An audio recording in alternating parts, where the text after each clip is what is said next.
Thank you. I was still kind of wordless after John's, entering the world of John. So moving, it's great.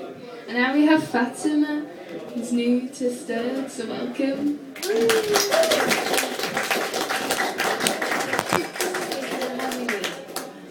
I too write a lot about women. I'm fascinated by their strength and their power, their kindness and their wisdom. I'm especially interested in the relationship between mother and daughter. And it has been said that the relationship between mother and daughter is one of the most complex. And I'm sure most of the ladies here tonight agree. I never had the best relationship with my own mother, but then I had my daughter 5 years ago. And it made me reflect on what it means to be a mother and what it means to be a daughter. So this is a mother and daughter poem. Redundant. I had told her what a horrible mother she was. I numbered all of her bad judgments, her shortfalls, her deficiencies. I reminded her of all that she was lacking. How miserable she has made me through the years. How ignorant she has been. And then I furiously told her that I hated her. I thought about this.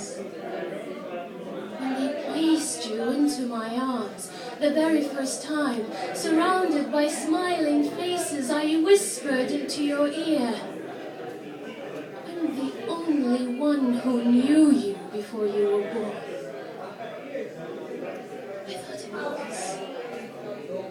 When I rested your tiny head close to my heart, your little feet dangled no lower than my waist, and I wondered patiently what your voice would say. I thought about it when you had your first vaccination. I felt the cruel prick as a cold needle invaded your baby's skin, the untouched virgin flesh interrupted by man-made. Now you let go of my hand in haste, crossing the road recklessly, eager to join your friends on the other side, careless to even glimpse my way. I gasped in amazement. I had planned to compensate you by now. For all of my poor judgments, for all of my shortfalls, my ignorance, the lacking. But the years had passed, as I stand here, redundant.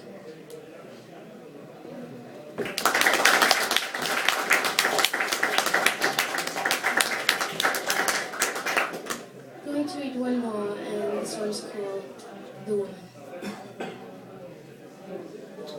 She arranges the wet plates, one by one, on the draining rack, letting the excess water drip, letting the residues of tiny bubbles slowly slide down the shiny cleansed faces. The fresh scent of lemon fills the air. Despite neon rubber gloves, her hands never seem to heal. Every day, a fresh paper cut, an oven burn, a dry patch of skin from all the washing up. The woman, the faulty ergonomy, the inconsistency of human engineering. Every coating designed for her, ill-suited. Every inborn claim chore, appointed. Always a requirement to be filled. As some sort of outcome. As some kind of result to be yielded. Does a fish have no value unless caught? Can a flower not just be a flower?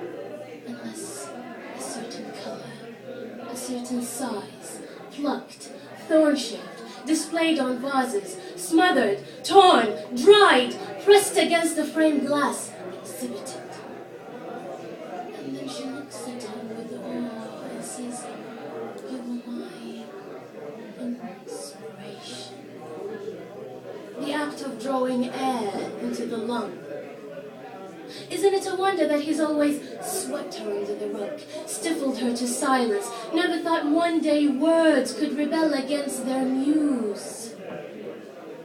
The woman, released from one caging love, she enters another, endures the hour-long minutes, the short-of-end-day years, when little cries wake her in the night. Mommy, I dreamt that you had lost me. But I am here, my love, says the racing, thumping heart. But I am here, my love, echo her lips.